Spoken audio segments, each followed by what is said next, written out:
Lula foi inocentado pela justiça. Verdade ou mentira? Primeiramente, quero deixar o mais claro possível aqui que eu não vou fazer um juízo de valor sobre a inocência ou a culpabilidade do ex-presidente. Estou falando igual o Sérgio Moro, né? Mas procurar analisar dentro das minhas limitações de estudante de direito, né?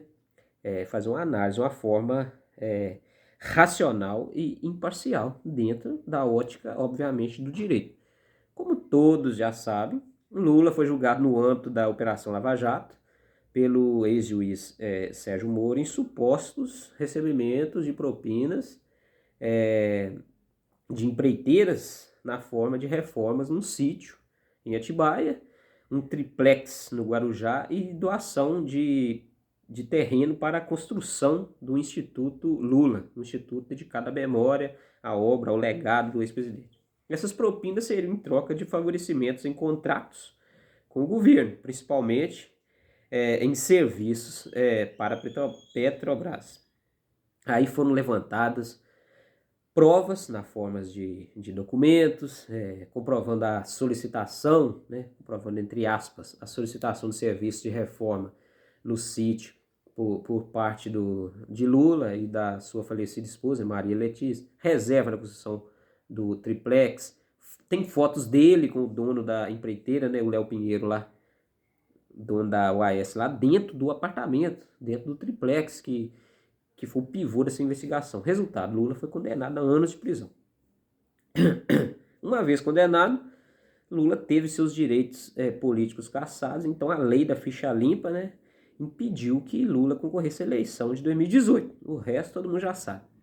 Lula ficou mais de 500 dias preso em Curitiba, até que algumas decisões do STF o soltaram. E temos ele hoje novamente no páreo da corrida presidencial, ocupando o primeiro lugar nas intenções de voto. Para adversários do Lula, o STF então teria manobrado, distorcido a lei para soltar um bandido. Para os aliados de Lula, a justiça foi finalmente feita, provando a inocência de Lula. Mas vamos aos fatos, né? Quais foram essas decisões controversas do STF que teriam beneficiado o ex-presidente?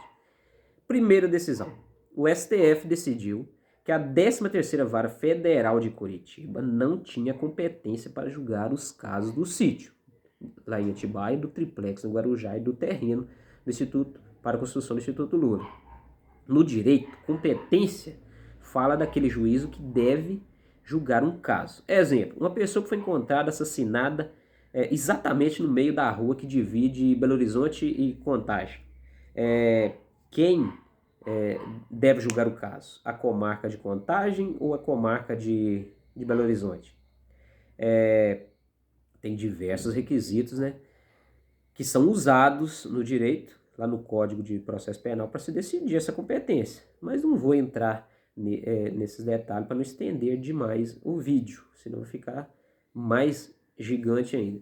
Voltando à decisão, o Supremo alegou que a 13ª Vara Federal de Curitiba, que no âmbito da Operação Lava Jato julgava os casos do escândalo do Petrolão, isto é, casos de corrupção da Petrobras, era incompetente para julgar os casos, né, do sítio, do triplex e do terreno do Instituto. Porque esses não eram diretamente relacionados à estatal, ou seja, essa suposta relação era insuficiente. Então, retirada essa relação, Curitiba, né, a 13ª Vara Federal de Curitiba, ficaria incompetente para julgar casos que aconteceram em outro estado, no caso, no estado de São Paulo. O sítio em Atibaia, o triplex no Guarujá, o Instituto Lula em São Bernardo do Campo. Na minha humilde opinião, os advogados de Lula, né, eu imagino que eles perceberam essa incompetência lá no início do julgamento por parte daquela vara, então guardaram isso. Isso é uma estratégia bem usada por advogado. Guardaram isso debaixo do sovaco, né? Para quando chegar lá na última instância, que sabiam que isso ia parar lá, ou seja, lá no Supremo, o Supremo derrubaria isso. Uma expertise da parte deles. Resultado, incompetência da 13ª Vara para julgar os tais casos, então, né? essa vara personificada na pessoa do ex-juiz Sérgio Moro, os processos foram anulados de cima a baixo, de cima e embaixo, tudo foi levantado, tudo foi investigado, não valia mais nada dali para frente. Estava tudo anulado.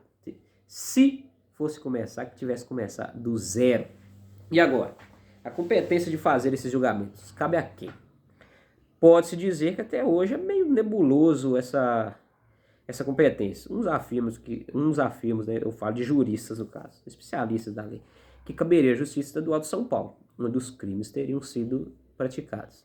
Outros defendem que a Justiça Federal de Brasília, por se tratar de casos ligados ao mandato do ex-presidente, quando ele então morava e trabalhava, obviamente, em Brasília, na capital, e tem também aqueles que defendem a tese de que sim, há uma ligação entre os três casos e os casos de corrupção ligados à Petrobras, ou seja, ao Petrolão. Enfim, isso é coisa comum no direito, essas discussões.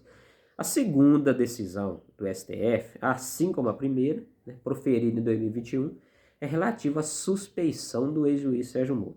O que seria isso? Acho que todos se lembram da chamada Vaza Jato, que divulgou inúmeros áudios lá de Sérgio Moro, conversando com a promotoria, principalmente na pessoa, mas não era só ele, mas principalmente na pessoa do procurador Deltan Dallagnol e outros, sobre a produção de provas. Vou repetir o absurdo, os caras falavam sobre o que fazer, o que falar, como produzir uma prova convincente. Gente, não se pode hipótese alguma, partes do processo, principalmente se tratando de quem julga, no caso o juiz, e de quem acusa, no caso a promotoria, de tramar contra o réu. E não há outras palavras para se dizer senão tramóia contra o Lula. Sérgio Moro julgou o ex-presidente de forma claramente parcial, ou seja, ele tomou um lado, o lado da acusação. Isso é inadmissível. O juiz tem que ser totalmente imparcial. E ele não foi. Você pode detestar o Lula, não tem problema, é direito seu. Eu também sou muito crítico dele. Mas racionalmente, você não pode falar que ele foi beneficiado quando foi solto pelo STF. Pois se você disser isso, você está pensando passionalmente. Isso é considerado apenas, ou seja, você está considerando isso apenas porque não gosta do Lula. Ora, se você gostaria, né, de ver o Lula preso, e ele hoje está solto, você tem que culpar o juiz Sérgio Moro, que ele que não fez o trabalho direito. Ele foi parcial, ele viciou todo o processo, ele cagou na Constituição e rasgou o Código de Processo Penal de cima e baixo. A minha opinião sobre as decisões do STF, repetindo, pela ótica do direito, ou seja, numa visão técnica, que acabaram por readmitir a Lula seus direitos políticos, é que elas foram sim acertadas. Indo um pouco mais longe, eu considero, quanto à primeira decisão, que no caso fala sobre a competência, de julgar os casos do sítio de Atibaia, do triplex do Guarujá e do terreno lá do Instituto Lula, cabe à Justiça Estadual de São Paulo, que é onde teriam acontecido os supostos crimes. Essa é a minha opinião.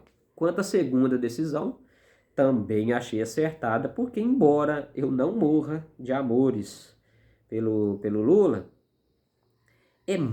mas é muito claro, pelo que foi revelado, que ele não teve um julgamento justo. Não teve. Mas voltemos à pergunta. Lula foi inocentado pela justiça? A resposta é não. Não foi. Tecnicamente falando, para que Lula tivesse sido inocentado pela justiça, ele teria como réu passar pelo processo e ao final deste, ou seja, ter se concluído que o réu, no caso Lula, foi inocente das acusações. Mas o que aconteceu é que os processos foram anulados. A grosso modo, é como se eles sequer existissem, sequer um dia existiram, né? Lula está nesse momento, goste-se dele ou não, em estado de inocência, assim como eu e você aí que assiste não responde a nenhum processo. É a presunção da inocência, é um princípio básico do direito. Lula não foi inocentado, mas voltou a estar de inocência. Obviamente, isso é um termo técnico, né? para aqueles que não respondem a um processo judicial, visto que o termo inocentado só cabe àqueles que responderam a um processo, foram julgados e declarados inocentes, o que em nenhum momento aconteceu com Lula. Resumo da ópera: Lula foi inocentado? Não, não foi. O STF agiu corretamente ao anular os processos contra ele? Tecnicamente, sim. Espero ter esclarecido um pouco a vocês sobre esse, digamos assim, caso que deu e ainda vai dar muito o que falar por anos, por décadas, né? A gente vai ver isso nos livros de história, com certeza. Um abraço, pessoal, até a próxima.